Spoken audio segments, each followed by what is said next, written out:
네, 안녕하세요. AWS 부합 테스트 찍목하기 피처 엔그라인더 발표를 맡게 된 윤가영이라고 합니다. 반갑습니다. 제 발표는 이 순서로 진행이 될 건데요. 앞에서는 부합 테스트가 무엇인지 또 왜 필요한지에 대해 같이 알아보고 그 뒤엔 제 경험을 함께 공유를 드릴 예정입니다. 부합 테스트란 무엇일까요? 백엔드 웹 개발에 관심 있는 분들이라면 한 번쯤은 들어보셨을 법한 키워드인데요. 부하 테스트, 내구 테스트, 성능 테스트, 스트레스, 스파이크 어쩌고 저쩌고 굉장히 비슷한 용어들이 많습니다. 굉장히 모호하고 나 뭔가 다 똑같은 걸로 알고 있었는데 그게 아니었나 싶으신 분들도 있을 것 같아요. 오늘은 저 단어들 하나하나의 뜻을 알아가기보다는 저 테스트들의 공통점을 먼저 알아보도록 할게요. 바로 이들은 모두 성능 테스트에 속한 개념이라는 것입니다. 성능 테스트는 앞서 이야기한 모든 테스트들을 포함하는 상위 개념 정도로 생각할 수 있습니다. 그렇다면 오늘 우리가 해볼 부하 테스트라는 것은 어떤 녀석일까요? 여러 성능 테스트 중에서도 부하 테스트란 다음과 같은 정의를 가지고 있습니다. 그래프와 같이 우리가 설정한 목표값을 가지고 정해진 시간 동안 일정한 그 목표값의 부하를 계속해서 줬을 때 그걸 견딜 수 있는지를 판단하는 테스트입니다. 그렇다면 부하 테스트를 비롯해서 여러 가지 성능 테스트를 왜 해야 하는 걸까요? 일단은 안정적인 서비스가 무엇인지에 대해 다시 생각해 볼 필요가 있습니다. 사실 정답은 없는데요. 개인의 관점에 따라 또 서비스의 규모에 따라 안정적인 서비스의 정의가 달라질 수 있기 때문이에요. 일단 이해를 돕기 위해서 다음과 같이 통합 테스트를 통과한 애플리케이션이 있다고 가정을 해볼게요. 애플리케이션 검증 플로우, CI/CD 플로우나 팀원들의 검증을 받은 기능이라면 바로 배포를 해도 괜찮을까요? 안정적인 서비스일까요? 소규모 사이드 프로젝트 혹은 스타트업과 같은 사용자가 많지 않은 서비스의 경우는 괜찮을 수도 있습니다. 안정적인 서비스라고 말할 수도 있을 것 같아요. 하지만 대규모 서비스라면 어떨까요? 대규모 서비스를 개발할 때는 많은 사람들이 동시에 접속할 가능성을 반드시 고려해야 합니다. 서비스가 잘 되고 사용자가 늘어나면 늘어날수록 서버의 부하가 많이 발생하게 되기 마련이죠. 이런 과정에서 장애가 일어나게 된다면 대규모 서비스는 막대한 손실을 낼 수도 있습니다. 그래서 이런 서버 또는 웹을 개발하는 사람들은 이런 문제점들을 사전에 미리 탐지하고 해결을 해야 할 필요가 생기는 것이죠. 그렇다면 어떻게 그런 문제들을 찾고 해결하는지 제가 겪었던 혹은 봤었던 성능 테스트 사례들을 소개해드리고자 합니다. 제가 인턴을 한 적이 있었는데요. 그때 사내에서 퍼블릭 굿즈를 출시하게 되었어요. 근데 이게 인기가 많아서 오픈 전에 엄청 수요가 많은 상황이었습니다. 그래서 동시 요청을 감당하기 위해서 기존의 상품 재고 시스템을 개선하는 작업에 제가 투입이 되었어요. 저는 이제 레디스라는 새로운 해결책을 적용하고 이제 로컬 개발 환경에서 테스트도 돌리고 이제 진짜 다 했다. 이제 배포만 되면 내 작업물이 정말 세상에 나가는구나 이런 생각을 했었습니다. 그러나 이제 사수분께서는 이제 시작이라고 말씀을 해주셨었어요. 다음 그림이 잘 보이시는지 모르겠는데 이런 식으로 부하 테스트를 진행하고 이게 성공적으로 마무리된 후에야 팀에 이제 이 기능이 구현이 완료가 되었다고 전달을 하셨습니다. 그래서 이렇듯 실제 업무 환경에서는 어떤 이벤트, 트래픽이 몰릴 그런 기능을 만들게 될 경우에 부하 테스트를 자연스럽게 그리고 당연하게 실행한다는 것을 알게 되었어요.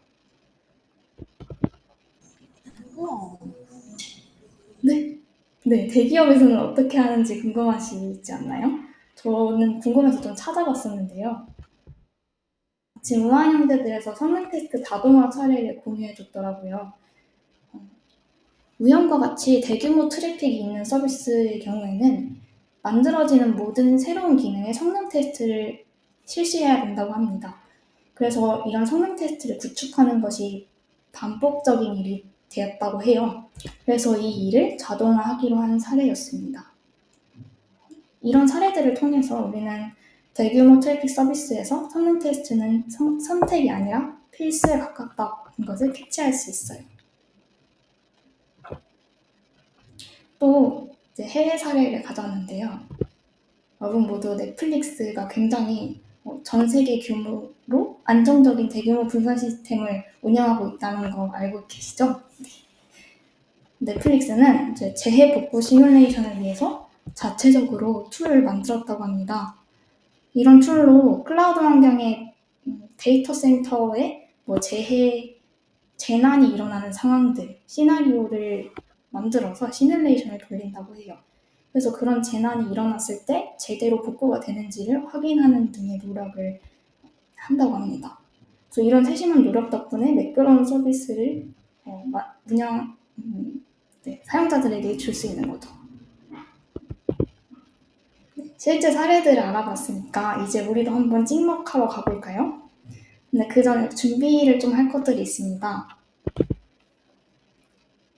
먼저 테스트 툴을 선택하는 일인데요.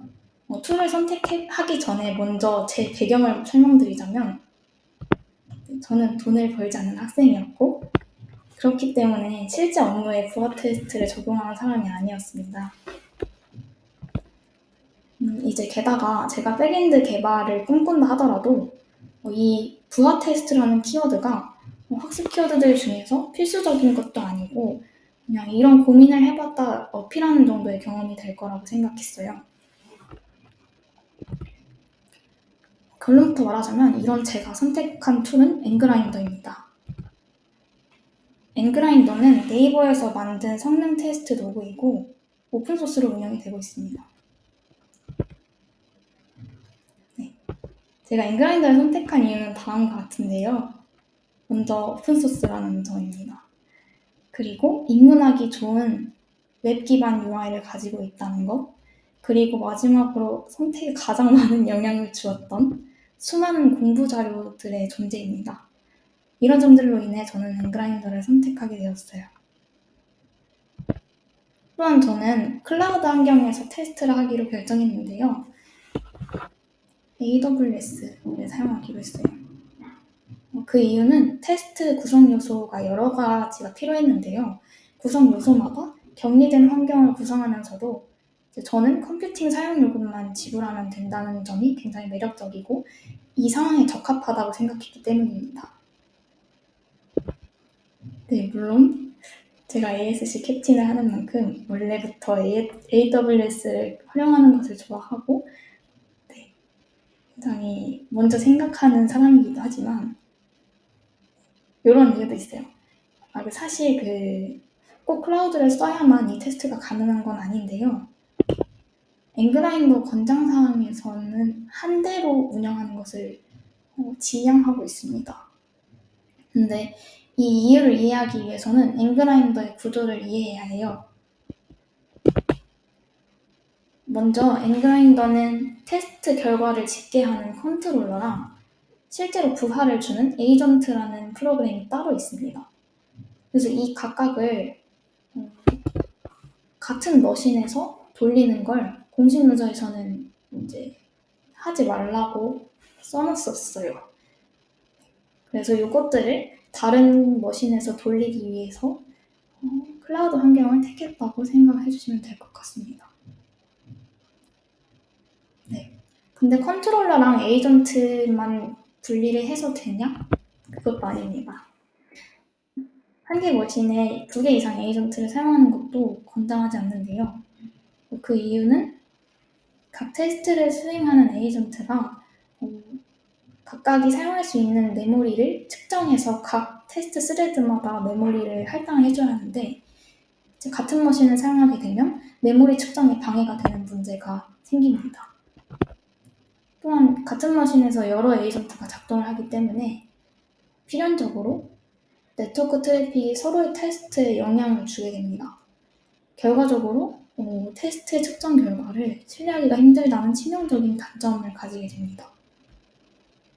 그래서 저는 다음과 같이 동일 VPC상에서 테스트 모듈마다 다른 머신 위에서 작동할 수 있도록 구성했습니다. 굉장히 간단한데요. 테스트 결과를 집계하고 명령하는 컨트롤러 1대, 그리고 테스트를 수행하는 에이전트는 2대, 그리고 마지막으로 테스트 대상 서버, 그러니까 우리가 테스트하고자 하는 웹 서버를 구동하는 EC2 컴퓨터 1대를 빌렸습니다.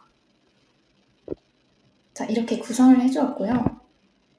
이제 본격적으로 부하 테스트 계획을 함께 세워보도록 하겠습니다. 테스트 이전에 먼저 우리가 어떤 상황에 처해 있는지, 어떤 개발자인지를 가정해보도록 할게요. 우리는 교내 온라인 커뮤니티 에브리이언의 백엔드 개발자라고 해봅시다. 에브리이언은 웹서비스이기 때문에 웹서비스 평가 지표 중 하나인 응답 시간이 굉장히 중요한데요. 구글에 따르면 사용자는 로딩 속도 1초까지는 큰 차이를 못 느끼지만 1초를 넘어가면 그림과 같이 이탈률이 계속 늘어난다, 기하급수적으로 늘어난다고 합니다.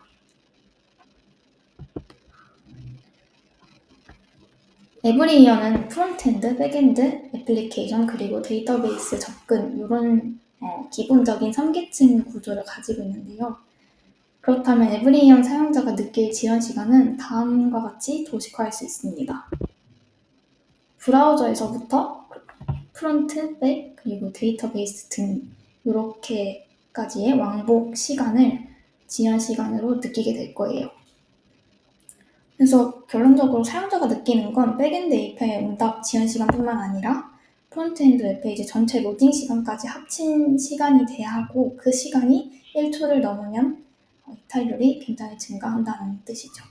그래서 백엔드 API 응답 속도는 다시 한번 또 생각을 해봐야 하는데요. 백엔드 API 응답 속도는 서비스 성격마다 좀 달라질 수 있겠지만 보통 일반 사용자 대상으로 하는 서비스의 경우는 인터넷이 느린 환경까지 고려를 해서 300ms로 제한하는 경우가 많습니다. 그래서 응답이 성공적으로 오더라도 적정 응답 시간을 초과하게 되면 그 테스트는 실패한 테스트로 간주를 할 것입니다.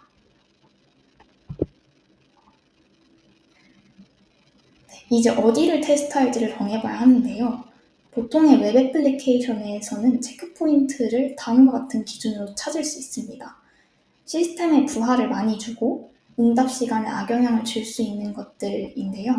예를 들어 접속 빈도가 높은 페이지, DB를 참고하거나 갱신하는 페이지, 또는 외부 시스템과 통신하는 페이지가 될 수 있습니다. 이걸 에브리이언에 적용해서 한번 찾아보면요. 굉장히 쉬운데요. 에브리이언은 교내 온라인 커뮤니티답게 대부분의 트래픽이 게시판 목록 조회에서 발생합니다. 특히 서비스에 방문하는 모든 것들이 마주하게 되는 이 메인 페이지, 최상위 페이지인데요. 이 메인 화면의 경우는 사용자 수에 근접하거나 또는 그 수보다 더 높은 많은 양의 트래픽이 발생합니다. 따라서 이 화면에서 호출되는 API인 게시판 조회 API를 대상으로 테스트를 해보도록 하겠습니다. 그렇다면 저희의 테스트는 다음과 같이 정리를 해볼 수 있는데요. 게시판 조회 API의 응답 지연 시간이 300ms를 유지하는지 테스트하는 것입니다. 자, 이제 이 시나리오를 스크립트 형태로 짜보는 시간을 가져볼게요. 먼저 스크립트를 짜기 위해선 인그라인더의 웹 인터페이스로 접속을 해야 합니다. 그래서 말씀드렸던 결과를 집계하고 명령을 내리는 역할인 컨트롤러가 구동 중인 포트로 접속을 합니다. 그러면 이런 로그인 창이 뜨고요. 기본 사용자인 어드민으로 로그인을 해줍니다. 그러면 이런 식으로 테스트 스크립트를 쳐볼 수 있는데요. 이게 궁금하신 분들은 들어가 보시라고 제가 링크를 넣어놨는데 네, 들어가 보셔도 좋습니다. 테스트 스크립트는 말 그대로 가상 사용자의 행동 시나리오를 스크립트화한 것입니다. 그래서 이런 창에서 이제 코드로 가상 사용자의 행동을 기술한 것이라고 생각하시면 될 것 같습니다. 그래서 이 스크립트를 그림으로 표현하자면 다음과 같은데요. 먼저 에이전트가 타겟 서버에 요청을 보내고 응답을 받습니다. 그리고 응답 상태 코드가 200이고 응답 지연 시간이 300ms 넘지 않으면 그때 이 테스트를 성공 처리하게 되는 것입니다. 그렇다면 이런 시나리오를 얼마나 많이 또 얼마나의 간격으로 실행할지를 설정해주는 부분이 바로 테스트인데요. 테스트 추가도 다음과 같이 인터페이스에서 해줄 수 있습니다. 네, 궁금하신 분들은 구경해보셔도 좋습니다. 바로 자세한 설명으로 들어갈 텐데요. 여기 대시보드가 아니라 이 화면에서 하나하나씩 살펴보도록 할게요. 기본적인 것들은 다음과 같습니다.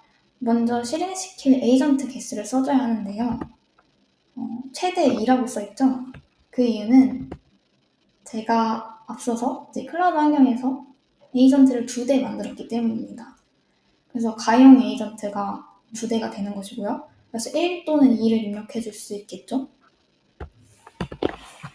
에이전트별 가상 사용자는 말 그대로 시나리오를 수행하는 가상 사용자의 인원이라고 생각하시면 됩니다. 여기에 값을 입력했을 때 자동으로 값을 맞춰주는데요. 만약에 100을 입력하면 이제 프로세스엔 3이 들어가고 스레드에는 33이 들어가서 100에 근사한 값인 99로 설정이 되고요. 300을 입력하면 비슷한 원리로 296이 설정됩니다.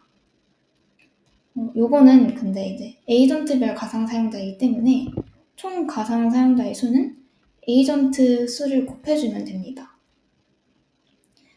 이런 공식을 알고 가상 사용자를 원하는 만큼 설정해주면 돼요. 그리고 마지막으로 이 부분은 테스트를 어떻게 실행할지에 대한 방법을 고르는 부분인데요. 2가지가 있습니다. 테스트 기간과 실행 횟수예요. 테스트 기간을 선택하는 경우에는 정해진 시간, 그러니까 설정한 시간 동안 계속 테스트를 진행하는 거고요. 그게 아니라 실행 횟수를 선택하면 시간이랑 관계없이 설정한 횟수까지 테스트가 계속 진행되는 방식입니다. 저는 테스트 기간을 선택했어요. 이제 테스트 실행을 하기에 앞서서 이제 아직 동시 사용자 수를 고르지 못했는데요. 동시 사용자 수를 적정하게 넣어주기 위해서는 몇 가지 계산이 필요합니다. 에브리이언의 경우는 다음과 같은 숫자들을 계산해 줄 수 있어요. 시험 기간에 일간 활성 사용자 수가 1만 명이라고 가정하고, 그리고 그 1인당 평균 접속수를 20회라고 가정합니다. 그리고 에브리이언 시험 기간에는 피크 타임, 그러니까 새벽 시간에 평소의 이용량보다 5배가 더 많다고 가정을 해볼게요. 사실 이런 값들은 알고 있는 값이면 가장 좋겠지만 알고 있는 값이 아니더라도 추정값을 사용할 수 있어요. 근거가 있으면 더 좋겠죠? 만약에 신규 서비스 같은 경우에는 이런 걸 추정하기가 어렵기 때문에 유사 서비스 혹은 경쟁 서비스보다 조금 더 높게 혹은 비슷하게 값을 정할 수 있어요. 그래서 방금 보여드렸던 DAU와 평균 접속 수 그리고 피크 타임의 배율, 몇 배인지, 그리고 안전계수인 3까지 곱해주면 이제 약 초당 35개의 요청이 오는 것으로 35개의 요청까지 버텨야 할 수 있어야 한다라고 말할 수 있겠는데요. 그래서 이거는 이제 처리량 예상 수식이라고 궁금하신 분들은 저 부분을 이제 찾아보시면 좋을 것 같습니다. 그래서 저는 이 32명을 사용자로 두기 위해서 조금 더 높은 값인 이제 에이전트 2대에 각각 에이전트에서 가상 사용자 20명을 설정했어요. 그래서 총 가상 사용자가 40명이 되는 거겠죠? 그래서 이제 실행을 해보도록 하겠습니다. 여기 버튼을 누르면은 예약도 할 수 있고 바로 실행도 할 수 있어요. 이런 식으로. 제가 실시간으로 하는 건 자신이 없어서 한번 동영상을 찍어봤습니다. 네. 이런 식으로 작동을 하게 되는데요. 성공하는 테스트의 개수가 저기 그래프의 형태로 나타나는 것을 확인할 수 있어요. 이제 이 실험의 결과 최고 TPS, 즉 픽 TPS가 51로 아주 충분한 숫자가 나왔습니다. 네, 여러분, 저 발표 여기까지 하겠습니다. 수고하셨습니다. 라고 할 뻔 했습니다. 네. 근데 이제 실제로 많은 프로젝트들, 그러니까 특히 소규모 프로젝트 같은 경우에는 이제 기대하는 성능 자체가 높지 않기 때문에 특별히 튜닝을 하지 않아도 기대 성능에 만족하는 경우가 많습니다. 저도 경험했었고요. 하지만 굉장히 찝찝하지 않으신가요? 앞서 말씀드렸던 사례와 같이 모든 테스트가 성공하게 되면 보고서는 이런 형태를 띠게 됩니다. 방금 예시와 같이 40명까지도 굉장히 안전하다, 처리할 수 있다. 결론, 아무것도 하지 않아도 된다. 이런 보고서의 문제는 현재 성능에 대한 구체적인 수치가 없다는 겁니다. 실제로 제가 이런 식의 보고서를 발표를 한 적이 있었는데요. 그때 받은 피드백이 바로 이런 거였습니다. 그러면 언제까지나 이 서비스는 괜찮을까요? 이 서비스가 어디까지 이제 대응할 수 있게 되는 건가요? 그걸 알고 있어야 할까요? 모르고 있어도 괜찮을까요? 이런 질문들이었습니다. 그래서 저는 중단점 테스트를 한 번 더 실시를 해봤는데요. 중단점 테스트는 바로 서서히 부하를 늘리면서 이 해당 서비스가 어디까지 버틸 수 있는지 한계점을 확인하는 테스트라고 생각하시면 됩니다. 앵그라인더에서 램업이라는 옵션을 추가해서 점점 부하를 늘려서 서버의 임계점을 찾아보도록 하겠습니다. 저는 0에서부터 최대값인 3000까지 서서히 사용자가 늘어나도록 설정을 해줬어요. 테스트 결과는 다음과 같았습니다. 그래프를 보시면 TPS가 점점 초반에 이렇게 점점 올라가다가 갑자기 정체되고 내려가는 부분이 보이시죠? 그리고 여기 TPS 2000, 약 2000 부분이 임계점이라고 보시면 됩니다. 그럼 부하에 따른 에러율도 한번 확인해 볼까요? 에러 그래프를 보시면 밑에가 이제 에러 그래프인데요. 처음에 가상 사용자가 0에서부터 2000까지 늘어날 때는 0을 유지하다가 점점 늘어나는 게 보이시나요? 이렇게 서버가 감당할 수 있는 요청 수를 넘어가게 되면 실패하는 요청들도 같이 늘어나게 됩니다. 자, 이제 저희는 성능 테스트, 부하 테스트도 진행했고 이제 중단점 테스트도 진행해봤는데요. 결과는 어떤가요? 이제 성능의 임계점을 알게 되었습니다. 근데 사실 그래서 뭐 어쩌라고 이지 않나요? 사실 우리가 정말 원하는 것은 이제 필요한 경우에 성능을 향상시키기 위해서 느린 부분이 있다면 거기가 어딘지 또 거기가 느린 원인이 무엇인지를 파악해야 하는데 말이죠. 그래서 사실 성능 테스트만 진행을 하면 이렇게 아쉬운 점이 발생하게 됩니다. 그래서 이 문제를 해결하기 위해서는 테스트와 모니터링을 함께 실시해야 돼요. 모니터링이라고 하면 우리가 테스트하고자 하는 그 대상 서버를 이야기하는 것입니다. 그래서 우리는 웹 애플리케이션을 지금 테스트하고 있기 때문에 여러 모니터링 툴 중에서도 APM, 애플리케이션 모니터링 툴을 이용하는 것이 좋아요. 애플리케이션 모니터링 툴이라고 하면 인프라 모니터링과는 다르게 개발하는 도중 유지보수 할 때 좀 더 많이 사용되는 툴이라고 생각하시면 되고 이제 애플리케이션 내에 코드 오류 혹은 이제 느린 쿼리 등을 확인할 수 있는 툴이라고 생각하시면 될 것 같습니다. 이제 이런 틀이 있다는 것까지 이제 알게 되었어요. 네, 이제 AWS와 엔그라인더를 사용해본 후기와 이제 내용 정리를 하고 발표를 마무리해보려고 합니다. 이제 사실 엔그라인더를 처음 사용해보았는데요. 누군가가 자동화를 해뒀다면 제가 간단히 테스트를 하기 위해서 혹은 매번 자동화를 하는 데 있어서 굉장히 좋은 도구라는 생각이 들었습니다. 하지만 제가 처음 구상하다 보니까 굉장히 고생을 많이 했어요. 근데 저만 그런 줄 알았는데 제가 못해서.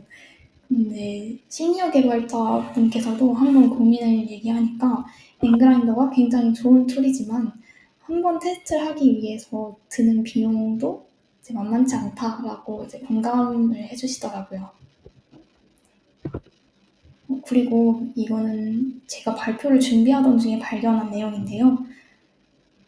저는 클라우드에서 성능 테스트를 진행하는 것이 굉장히 좋은 거고 단점이 하나도 없다. 이게 정답이다 라고 생각을 하고 발표 준비를 했으나 이런 내용을 발견했습니다.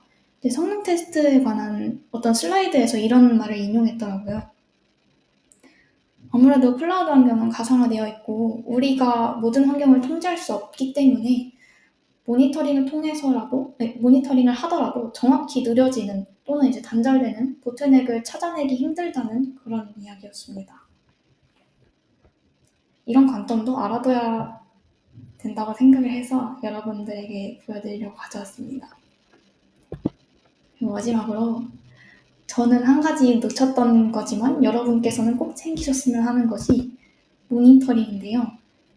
성능 테스팅은 모니터링과 짝이라고 생각하시면 좋을 것 같습니다. 그리고 함께하는 것이 바람직하고요. 하지만 공부를 하기 위해서 실행하시는 분들은 모니터링을 잘 챙기지 않는 경우가 많더라고요. 저도 좀 나중에 알게 되어서 아쉬운 그런 사람 중 하나입니다. 엔그라인더에서도 자체적으로 모니터를 제공을 하고 있더라고요. 그리고 무엇보다 우리가 아니라 이제 저는 애플리케이션 개발자를 꿈꾸고 있기 때문에 APM도 고려를 이제 해봐야겠다는 생각을 했어요. 사실 성능 테스트를 위해서 APM을 사용해 본 적은 없는데 제가 딱 하나 써본 APM이 있습니다. 데이터독이라는 것인데요.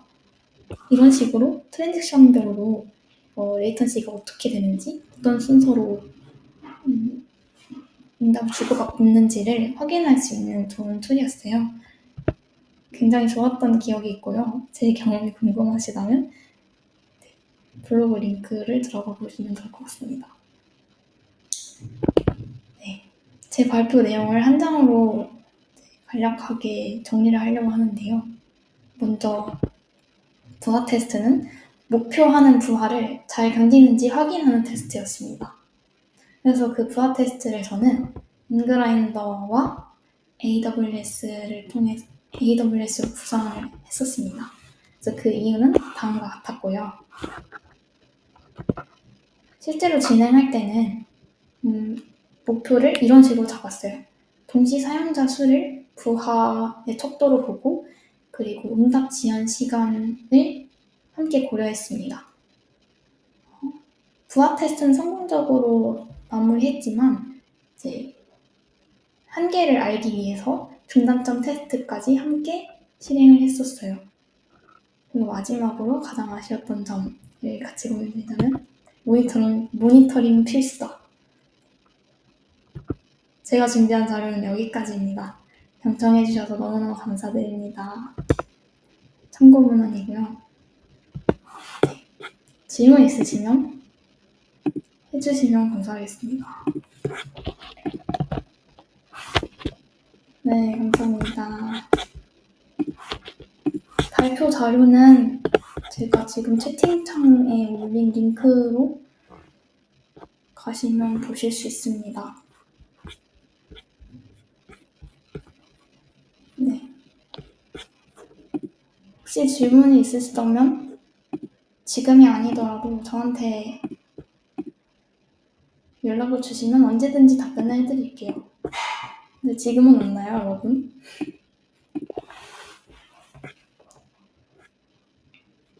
네, 없는 것 같네요. 그러면 잠시 쉬는 시간을 가지고 다음 발표를 진행해 보도록 할게요. 나희님 언제 발표하고 싶으세요? 40분까지 쉬고 하면 너무 빠듯할까요? 좀 더 쉴까요? 여러분 45분? 의견을 주세요.